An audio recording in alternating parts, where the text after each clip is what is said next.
She dropped it in the trash like it was a used napkin. No hesitation, no glance back. 1 second it was in her hands. Something I spent 3 weeks shaping, sanding, oiling, and the next, it was nestled between greasy paper towels and an empty takeout container. "That's it?" she said, her tone iced over.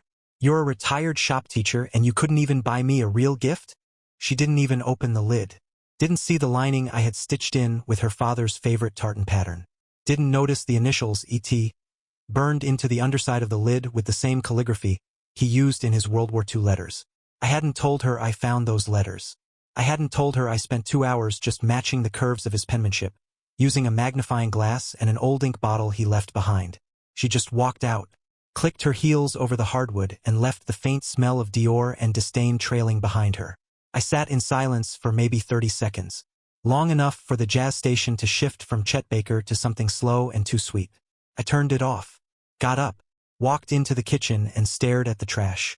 Lid half open, walnut wood box tilted sideways, still glowing a little under the overhead light. I remember thinking, she didn't even slam the lid shut properly. I picked it up, wiped off a smudge of sauce with the corner of my napkin. Not a single scratch. The finish held. Good. I wrapped it in an old flannel shirt and slid it into the canvas tote I kept under the stairs. It was already labeled Gallery Number 3, because 3 months ago I'd received a letter. A letter I didn't tell her about, from someone I thought had forgotten me. And no, before you roll your eyes, this isn't a story about proving a woman wrong or some macho. I'll show her revenge fantasy. I'm 64. I've buried a brother, outlived 2 dogs, survived 2 layoffs, and I know when someone's trying to break something on purpose. This was different. This was the moment I stopped confusing patience with self-respect. It's strange how quiet a kitchen feels after a moment like that. The steak was going cold. The candles flickered a little from the AC. My glass of red sat untouched. I poured it out. And just so we're clear, before I go further, more than 97% of people reading or listening to stories like mine don't subscribe. If you want to see how this ends, and trust me, it doesn't end with me crying in a corner, hit that subscribe button. It helps more than you know, and lets the team behind this keep going. Anyway, after I packed the box, I went to the garage and unlocked the old drawer I hadn't touched in years. Next to the oil stains and wood shavings was a manila envelope. Julian Cross, Manhattan. Let me know if you ever come out of retirement. I'd be honored to feature your work, anonymous or not. At the time, I thought it was just flattery, nostalgia. He'd been a student of mine in the early 90s. Wild kid, creative but undisciplined. Now, his gallery's in Architectural Digest. I only found out when a neighbor left a copy in our mailbox by mistake and I saw his name in bold. That's when I reached out, just to say hello. He wrote back with an invitation. That envelope sat in the drawer for 82 days. I counted. But now I had a reason to reply. The next morning, while Nicole was at her Pilates class or wherever she goes to perform her version of self-care, I stood in the garage with the phone pressed to my ear. I dialed the number at the bottom of Julian's letter. 1 ring, 2, then, Julian Cross. Hey Julian, it's Alan Ford. Silence for a second. Then, no way, Mr. Ford? Are you serious? I've got a piece, I said. No ceremony, no explanation. You bringing it in? Tomorrow, early. And just like that, the gears turned. I didn't plan revenge. I didn't plan anything, really. I just knew that if something I made could be mocked by the one person who should have known better, maybe it was time someone else saw it for what it really was. Funny how long a man can wait to be seen. I hadn't opened that drawer in months, maybe years. You know the one. Every guy has it, bottom corner, half-stuck track, lined with old screws, receipts for things that don't exist anymore, the occasional battery that's probably dead but you keep it just in case. My drawer had all of that, plus 1 envelope, perfectly centered like it had been waiting. I slid it out. Thick paper. Manhattan return address. Cross Gallery. The name still looked strange in gold print. Julian Cross. The kid who once glued his hand to a table trying to impress a girl during woodshop. Wore the same 3-band t-shirts on rotation. Got into a screaming match with a vice principal over a broken lathe. I thought he'd end up making skateboard decks in some Portland basement. Instead, he built a gallery that hosted celebrity donors and Sotheby's agents. 3 months ago, he sent me that letter. Said he still remembered the carving I did for the school library entrance. Said it changed how he saw wood not just as a material but as a story. I read that line 3 times the day it came. Then I tucked it away, like a fool, because Nicole saw the envelope and said, "Cross Gallery? That's the place with the stupid driftwood toilets, right?" I didn't correct her. What would be the point? But now, with the smell of candle wax still lingering from last night's dinner that wasn't, I peeled the envelope open again. The letter was short. "Alan, if you ever come out of retirement, I'd be honored to feature your work. Anonymous or not. Julian." I didn't even sit down. I just picked up the phone. He answered on the second ring. "Julian Cross," he said, slick and smooth. Like someone who had 15 assistants and a full press team, but still answered his own calls. "It's Alan Ford," I said. Paused. I heard movement on his end, like he was waving someone out of the room. "Wait, Mr. Ford? No, you're kidding. I've got a piece." "Holy, what kind?" "You'll see. Is tomorrow too soon?" "I'll clear the front window. Come early." It was said so fast, like he'd already dreamed of the moment I'd call back, like I was some war hero crawling out of the trench with a final masterpiece. I looked down at the box, still in its flannel wrap on the workbench. Something about the weight of it felt different now. Not lighter, not heavier, just sharper, like it finally knew where it was going. The rest of the day, I prepped in silence. I polished the hinges. Real brass, salvaged from a church piano I restored 20 years ago. The screws had been tapped by hand. The underside had my mark burned discreetly into the frame. Not my full name, just S. Ford. My grandfather's name. The man who taught me how to hollow dovetails before I could ride a bike. Nicole came in around 6, dropped her yoga mat, and muttered, "You're still playing with that thing?"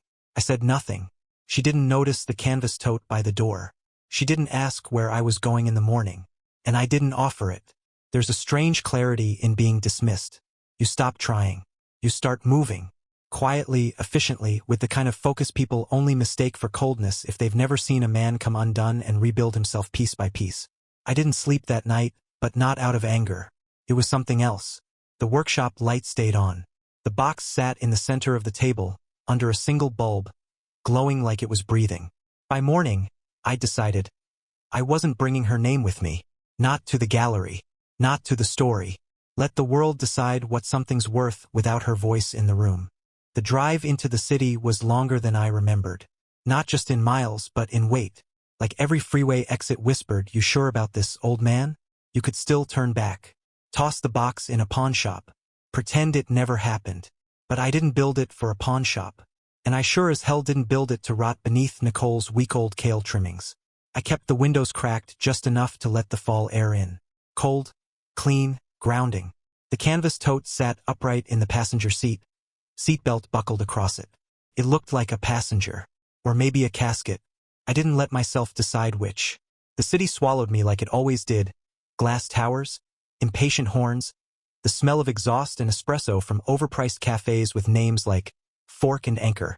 But I remembered the street. Gallery Row. Still cobbled. Still self-important. Still covered in tourists pretending they understand what makes a bent spoon on a pedestal worth 6 figures. Julian's place didn't have a name on the awning. Just a brass JC monogram and a heavy black door. I parked around the corner, paid way too much at a kiosk that blinked, processing, like it was trying to judge me, and walked in with the tote slung over one shoulder. Inside, it smelled like money. Not fresh bills, old money. The kind that drinks 60-year scotch and tells you it's been collecting emotional artifacts. Polished concrete floors, track lighting, white walls so clean I felt like a fingerprint might warrant an alarm. Julian came out from behind a glass partition. No assistant, no clipboard, just him. Slim suit, same chaotic curls from his youth now tamed with product. He still had the same nervous energy, though. His eyes flicked to the tote like it was glowing. "Mr. Ford," he said, reaching for a handshake. God, it's really you." I nodded. "You still talk too much, Julian." He laughed. "That's fair."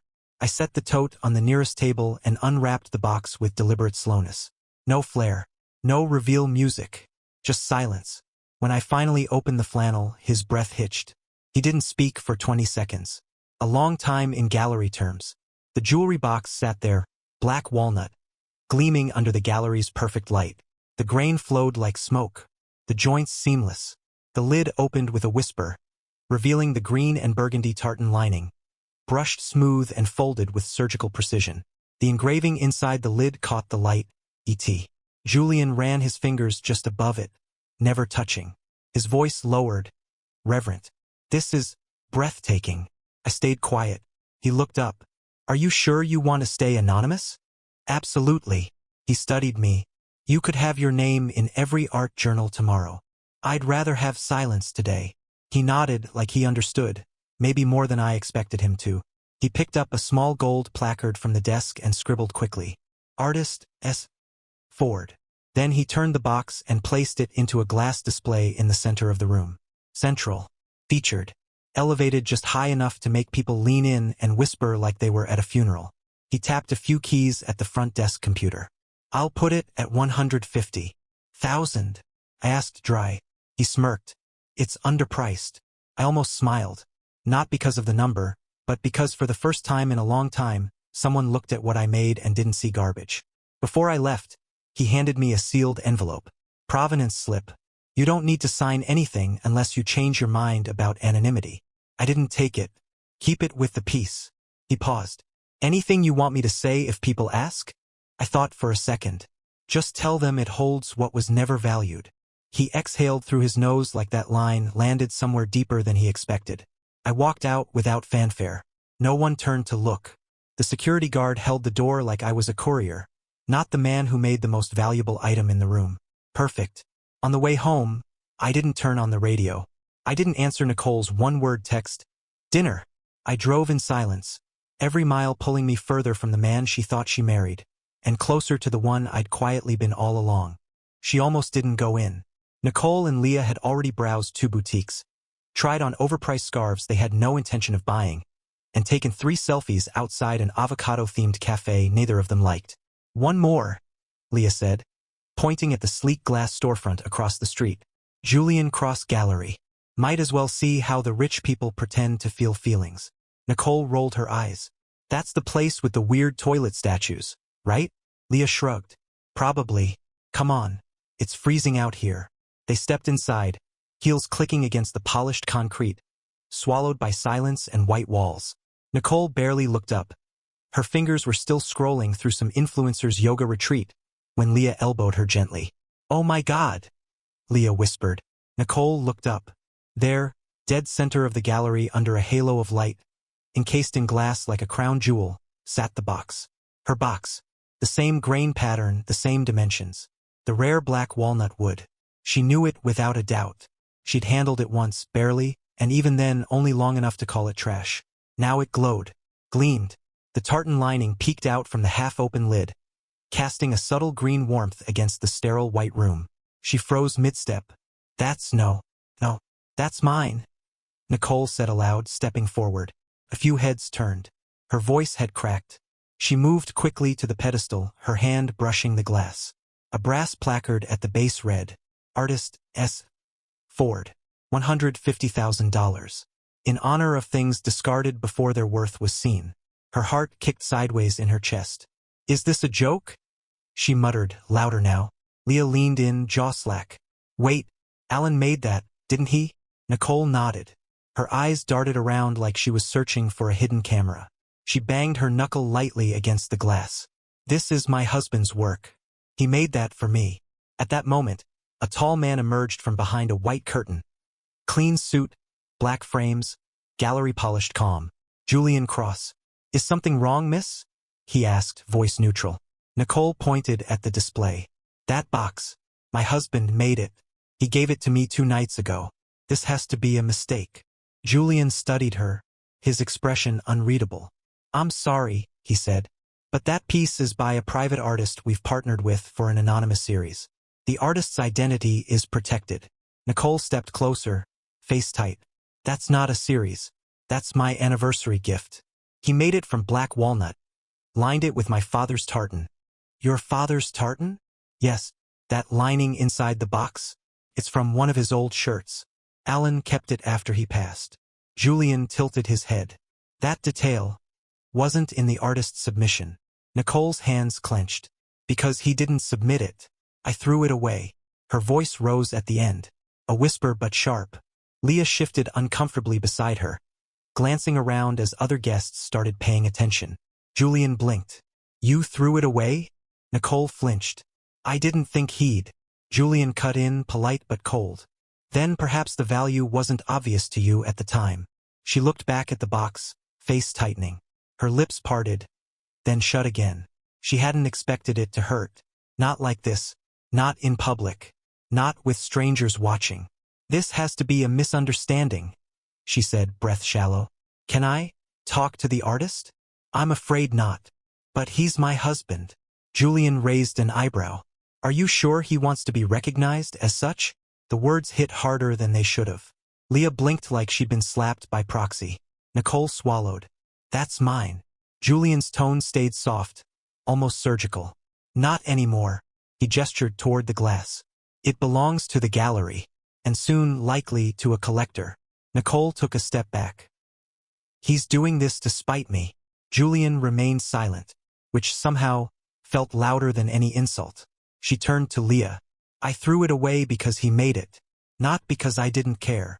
Leah didn't respond, because everyone had heard what she just said, and no one looked at her with sympathy, just curiosity, the kind reserved for people who only realize something mattered after someone else put a price tag on it. Look, Nicole hissed, trying to regain composure as the gallery's quiet murmurs tickled the back of her neck. Can we speak somewhere private? I don't want to make a scene. Julian didn't flinch. He looked past her for a moment, as if scanning the room for a clock only he could see. Then he gave a tight smile, nodded once, and gestured toward a discreet hallway tucked behind a side panel of the gallery. Leah started to follow, but Julian raised a hand gently. Just her. Nicole didn't notice Leah's startled blink. She followed him into a narrow corridor lit by recessed ceiling strips. Cool, clinical, somehow colder than the main room. They passed a series of backlit photographs and minimalist canvases, until Julian opened a frosted glass door and held it for her. She stepped into a small consultation room with a steel table, 2 leather chairs, and a vase of dried lavender that looked aggressively curated. He shut the door with a soft click. Please, she said, voice tight. I'm not crazy. Julian didn't sit. He folded his arms and leaned lightly against the doorframe, like he had all day. Nobody said you were. I'm telling you the truth. My husband, Alan Ford, made that jewelry box. He gave it to me as an anniversary gift. Just 2 nights ago. I didn't recognize what it was at the time and... She hesitated. I discarded it, but that doesn't change the fact that he made it. I don't know what kind of arrangement you have, but this isn't some artist's anonymous masterpiece. It was in our kitchen trash, next to a rotisserie chicken container. Julian gave a small nod, the kind people offer when they're giving you a courtesy moment to self-destruct. You're saying, he replied calmly, that your husband created that piece, gave it to you, and you threw it away? Nicole felt a strange heat climb her neck. It wasn't meant as rejection. I didn't realize. Julian turned and walked toward a sleek metal drawer on the far wall. Do you know how many submissions we receive for central displays? Each is reviewed by a board of 4 curators, evaluated anonymously. Most end up on waiting lists or are politely declined. He pulled out a folder and slid a single sheet of paper onto the table. It was cream-colored, heavy stock. Across the top, cross-gallery provenance documentation. Nicole stepped forward, eyes scanning. Artist, S. Ford. Submission date, October 10th. Medium. Black walnut, tartan, brass inlay. Statement. This box holds what was never valued. The blood drained from her face. She leaned on the edge of the table. S. Ford. Julian nodded. That's the artist's registered pseudonym. All we were given. No phone number. No email. Just a return address with initials. She whispered. S. Ford. Samuel Ford. That was Alan's grandfather. He always admired him. Julian didn't react. Nicole stared at the artist's statement. The weight of it hung heavier than the wood ever did. This box holds what was never valued. She whispered again, as if reading it could undo it. He meant me. Julian's voice cut in even and measured. I don't presume to interpret artists' intent. But I can tell you this, there's been significant interest. Multiple inquiries. A private collector in Berlin wants first rights. And one of our longtime patrons is already considering a full-price acquisition. We expect the piece to be sold before week's end. Nicole's breath caught. No, no, it can't be sold. That's mine. Julian gave the faintest hint of a smile. According to whom? She opened her mouth, then shut it. She couldn't say Alan. Not after what she did. Not after the trash. She pivoted, reaching for her bag, fumbling for her phone. I'll call him. He'll clear this up. This is a mistake. He wouldn't let this happen. Julian didn't stop her. He simply watched, his expression unreadable. She texted Alan first. Call me now. Emergency.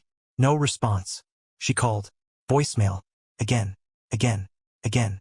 Julian stepped forward and gently retrieved the folder, returning it to the drawer. Nicole looked up at him, eyes wide, voice faltering. Can't you just hold the sale? For a day? Until I get in touch with him? Julian tilted his head, polite but distant. Unfortunately, per the terms of the submission, the artist requested the piece remain on public display through the duration of this week, and that under no circumstance should it return to anyone who knowingly discarded it. The air left her lungs like someone had punched her in the stomach. He said that? She whispered. Julian nodded once. She turned toward the door, her hand trembling on the handle. Julian added gently, If I may offer some advice, Mrs. Ford, sometimes things become priceless the moment we treat them as worthless. She didn't answer. She couldn't. She walked out shaking, face pale, mind sprinting in too many directions. Back in the main gallery, Leah was pretending to admire a sculpture she clearly didn't understand. Nicole brushed past her without a word. Leah followed. In the street, under the wide October sky, Nicole finally stopped. And for the first time in years, she didn't know where to go. The brochure hit the table with a slap that echoed too loud for the quiet house. Nicole stood above him, face flushed, trembling fingers pointing at the glossy page as if it were a piece of incriminating evidence in a murder trial. You gave it to a gallery? Her voice cracked on the last word. You let them price it at $150,000? Are you out of your damn mind? Alan didn't look up. He cut into his chicken with the quiet precision of a man not surprised to be interrupted mid-bite. He chewed, swallowed, took a sip of water. You're not even going to say anything? She snapped. He set his fork down slowly, wiped his mouth with his napkin, and looked at her like she was a radio station he'd stopped tuning into years ago. You want a response? He asked. Calm. Even. Yes, Alan. I want a response. I want to know how you thought this was okay. You made our anniversary gift, gave it to a gallery without telling me, let them slap some ridiculous price tag on it, and now what? You're an artist again? You're what? Trying to humiliate me. He tilted his head slightly. You're upset because it wasn't garbage after all? Her jaw clenched. Don't twist this. He held up a hand. I'm not twisting anything. I just find it interesting that you didn't care about the box until someone else decided it had value. Nicole blinked hard, hands balling into fists. This isn't about value, Alan. This is about you keeping secrets. About you sneaking around behind my back. I didn't sneak, he said plainly. I walked right out the front door. You just didn't care enough to ask where I was going. Silence settled like a dense fog. Nicole stared at him, chest rising and falling, unsure what direction to fire her next accusation. The old tactic, emotional guilt, wasn't sticking. He wasn't biting. He looked too calm. That was the worst part. The part that chilled her. She tried again. Softer now. Why didn't you tell me? Why didn't you say it was something special? Alan leaned back in his chair and exhaled through his nose. Not in frustration, more like exhaustion. I did tell you, he said. I spent 3 weeks on something personal. I carved it from wood I've been saving for 20 years. I lined it with your father's tartan. I picked a song to play while you opened it. I even cooked you steak. You looked at all of that and said it was garbage. You didn't even lift the lid. Her eyes filled for half a second, but she blinked it away before it could land. She hated tears. They didn't suit her. That doesn't mean. He raised a hand gently. You threw it in the trash. I didn't argue. I didn't beg you to appreciate it. I just removed it from where it wasn't wanted. She sat down slowly, her tone shifting from fire to smoke. I didn't think you'd take it personally. He gave a half laugh. Not cruel. Just tired. Of course not. Because you don't think I feel anything unless it's convenient for you. She flinched.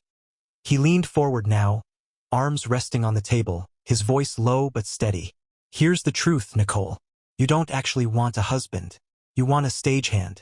Someone to hold the spotlight while you perform the version of yourself you think the world deserves to see. She stared at him like he'd spoken in another language. You think I'm selfish? No, he said. I think you stopped seeing me a long time ago. She opened her mouth, then closed it. Alan picked up his fork, took another bite, chewed, swallowed. Nicole looked at the brochure again. The box under glass. The quote etched beneath it. Her husband's work. Revered by strangers. Elevated by a man in a Manhattan suit. Suddenly valuable. Suddenly wanted. Suddenly gone. She reached out and touched the page like maybe if she touched it enough she could reverse time. Alan didn't say another word. Because really, what was left to say when someone finally believes you? Only after it's too late? Nicole waited until just before closing. She wore oversized sunglasses, a beige trench coat that didn't match the weather, and heels a bit too loud for someone trying to be discreet. But that was always her style, half committed, fully convinced the world wouldn't dare call her on it. The gallery was quiet. 2 guests lingered near a sculpture of rusted piano strings. A receptionist looked up, recognized her instantly, and froze like a raccoon caught in a freezer aisle. Nicole gave a tight smile. I need a word with Julian. It's urgent. He's... Now, please, she cut in. Tell him it's about the walnut box. The receptionist hesitated, then disappeared behind the curtain. She didn't make her wait long. Julian appeared less polished than before. Jacket gone, sleeves rolled. Probably tired from a full day of smiling at people pretending they understood texture. But his expression didn't shift when he saw her. Just that same gallery-com gaze. Like she was just another inquiry to be processed and filed. Nicole, he said flatly. Back so soon. I want to buy the piece, she said. No hello. No pleasantries. Just a flat, transactional declaration. Julian didn't blink. I'm afraid that won't be possible. I'm serious. As am I. She stepped closer, lowering her voice. Name your price. There's already an offer, he replied, walking past her toward the main display. She followed. Full asking price. 150,000. They're wiring the funds by morning. I'll offer 200, she said. Cash. Right now. Julian stopped walking, turned, smiled. It wasn't warm. It was the kind of smile a surgeon gives before explaining just how much you underestimated the damage. You misunderstand, he said softly. This isn't a bidding war. This isn't about price. Nicole's voice cracked slightly. Then what is it about? Julian folded his arms. It's about instruction. The artist left very clear parameters. The piece may not, under any circumstance, be sold to the person who discarded it. Silence. She stared at him like he'd spoken in code. You mean me? She asked, as if the phrase the person who discarded it might have referred to someone else. Julian raised an eyebrow. Was there another party involved in throwing it into a kitchen trash can next to old takeout? Her throat tightened. You don't understand. That box was made for me. And it no longer belongs to you. I made a mistake.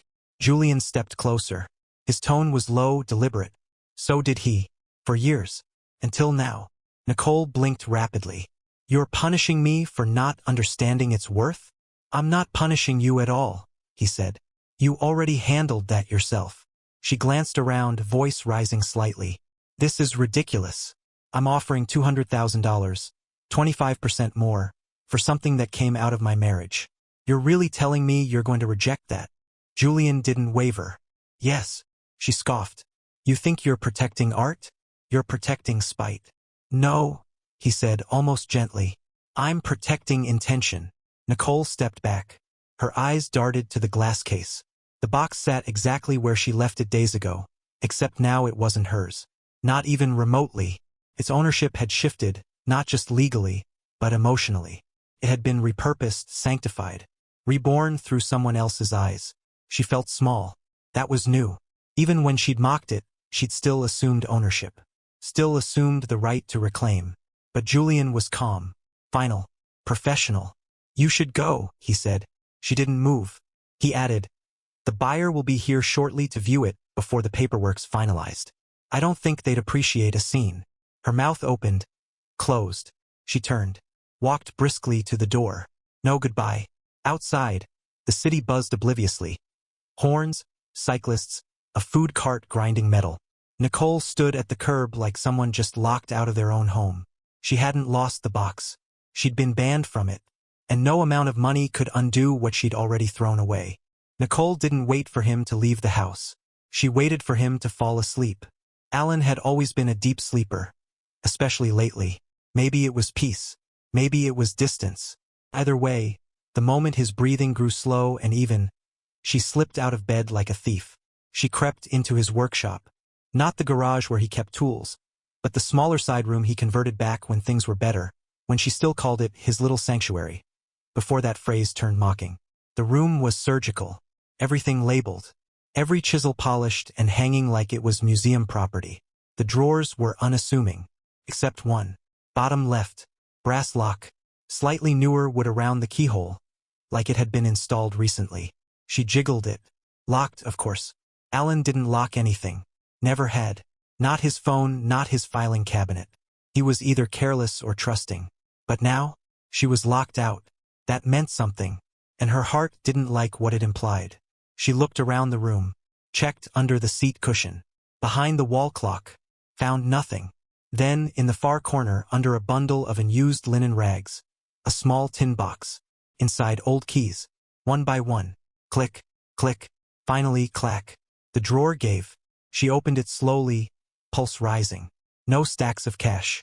No hidden jewelry. Just a single envelope. Thick, cream-colored.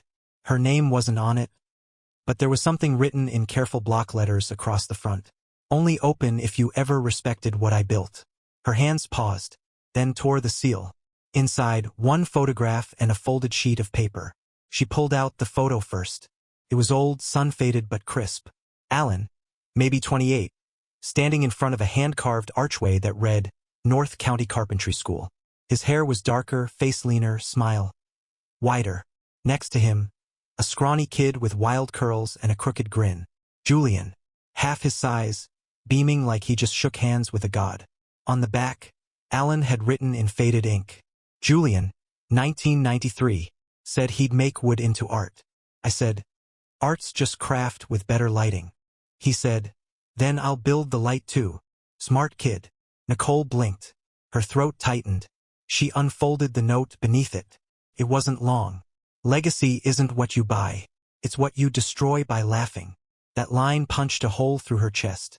Her knees nearly gave. She sat down hard on the workshop stool. The edges of the room blurred. She'd spent years pretending Alan's work was a hobby, pastime, something to keep his hands busy, while she scrolled through interior design blogs and laughed with Leah over espresso martinis about men who think sanding is foreplay. She mocked his splinters, his glue-stained shirts, called his workshop the man cave of lost dreams. But this photo, it rewrote the whole story. Alan hadn't been dabbling. He had been someone. He had taught someone who was now curating elite galleries. And he hadn't just built things. He built people. And when he tried to build something for her, a box, a gift, a shrine wrapped in silence, she called it trash. She crushed the letter against her chest without meaning to. Her fingers were trembling. She didn't cry. Not yet. But her breathing turned shallow, like the air itself had shifted sides. She looked around the room again. The precision, the care, the dignity. She'd spent years in this house and never once stepped into this room with anything other than impatience. Now she couldn't leave it, not because it had changed, but because she had finally seen it for what it always was. The weight of his silence, the cold restraint at dinner, the calm refusal to flinch. It all made sense now. He hadn't hidden this from her. He'd just stopped offering it. Because somewhere along the line, Alan had realized, respect can't be begged for. It has to be witnessed. And she'd missed it. Every single day. Until now. Nicole didn't sleep. The article made sure of that. It started with a single ping on her phone at 2:14 a.m. An alert from a lifestyle site she barely remembered subscribing to. The headline read, Mysterious Anniversary Box Shocks Art World. Anonymous woodworker captivates elite collectors. She clicked it out of boredom, assuming it was another viral Etsy gimmick or some sentimental wedding fluff. Then she saw the photo. There it was. Her box, lit like a holy relic sitting behind museum-grade glass. The photo zoomed in on the grain of the walnut, the delicate lid lift, the tartan lining visible like a secret barely kept. Even in digital form, it radiated value. She scrolled faster, heartbeat jumping. The article read, "A handcrafted jewelry box made from rare black walnut has captivated both art lovers and collectors at the Cross Gallery in Manhattan. Created by an anonymous artist known only as S. Ford. The piece has been described as a symphony of grief, intention, and silence." The provenance slip reads, "This box holds what was never valued." But it was the artist's closing statement that stirred the most response. She threw it away. That made it priceless. The piece sold within 48 hours for the full asking price of $150,000. Nicole froze. She read it again. She threw it away. That made it priceless. It wasn't just art world commentary. It wasn't clever branding. It was personal. It was about her. She gripped the phone tighter, scrolled the comments. Cold, brutal, genius. Whoever she was, she deserves to see this. Pain turns into power when you carve it into wood. One commenter wrote, "You can tell the guy was never appreciated. This was therapy with sandpaper." She felt like her throat had closed. Not in sadness. In something worse. Shame. The kind that comes when you finally understand that the spotlight isn't for you, and never was. She opened Instagram. Leah had shared the article on her story. Wow. Just wow. She clicked through to Leah's feed. Buried 2 rows down, there was a quiet post from yesterday. A photo from the gallery opening. Captionless. But in the background, Alan, just barely, standing in a corner, hands in his coat pockets, head slightly turned away. He'd been there, not as a guest, not as a man seeking praise, just to watch her learn the hard way. Nicole stood up, dizzy.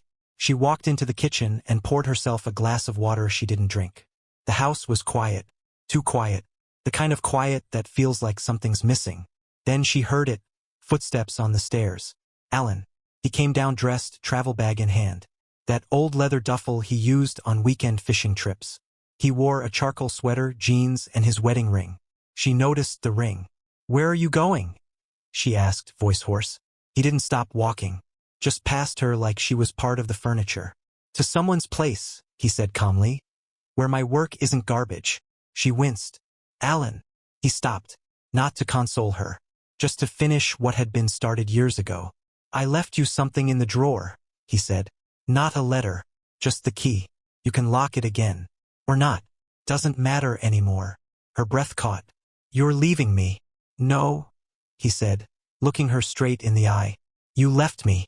I'm just packing what you missed." He walked to the door. She didn't follow. The silence that followed wasn't peaceful. It wasn't cruel. It was final. He left with no drama. No slammed doors. No ultimatum. Just a travel bag. An article the world couldn't stop sharing. And a voice that refused to raise itself for someone who never learned to listen.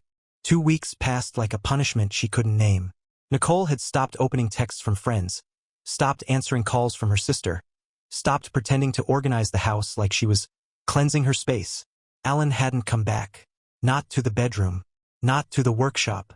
Not to the dinner table where his chair now sat perfectly pushed in. Like it knew not to return. And yet, she still told herself one lie every morning. He might come home today. It became her version of prayer. Recited with coffee. Repeated before bed. But on the 14th day, something changed. A ping from her calendar. Cross Gallery. Fall curation event. 6 p.m. She hadn't RSVP'd. Didn't need to. The invitation had come weeks ago. Automatically. When she was still listed on Julian's partner list as Alan's +1. Her name hadn't been removed yet. Maybe they forgot. Maybe they didn't care. She went. Why? She didn't know. Curiosity. Guilt. Desperation. Maybe she needed to see the box one last time. To believe that something she had discarded had actually mattered. Maybe she needed to confirm the damage was real. She arrived alone. Dressed like it mattered. Deep blue wrap dress, heels that didn't hurt yet. Hair flawless. Lipstick understated. The same armor she'd worn to weddings, funerals, and every silent fight she never admitted to starting. The gallery was buzzing. Lit brighter than before. Strings played somewhere near the back, cello, maybe. A waiter offered her champagne. She took it. Then she saw it. The center of the gallery had been rearranged, but the box remained. Still under glass, still perfectly angled under its own spotlight. Except now, a red velvet rope circled it like it had become sacred. She approached slowly, sipped her champagne like she hadn't come there just for this, leaned in. Read the new placard. In honor of things discarded before their worth was seen. Her stomach turned. But it was the next line that made her heart stop. Private collection of Leah Sterling. She blinked. No, that wasn't right. Leah? Leah had bought it? She looked around, heart suddenly thudding. How much had she paid? Did she know what it meant? Was this some cruel joke?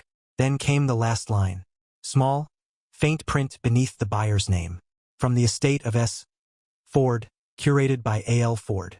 Alan's initials. Not just his grandfather's pseudonym. His name. His claim. He'd curated it himself. He'd chosen who got it. Not the art world. Not Julian. Not even money. Him. And he chose Leah. Nicole felt the ground tilt. She barely heard the quiet footsteps behind her. Leah emerged from the crowd without ceremony. No drink in hand, no fake smile. She didn't look smug, just certain. Nicole turned, unable to keep the tremble from her voice. You bought it. Leah gave the smallest nod. I valued it. The words didn't need volume. They landed like a wrecking ball wrapped in silk. Nicole opened her mouth, trying to summon some clever retort. Something that could buy her back even a shred of ground. But Leah didn't wait. She walked past her slowly, pausing only for a second to deliver the final cut. You never saw what you had. You just waited for someone else to want it first. Nicole stood frozen, the glass slipping slightly in her grip.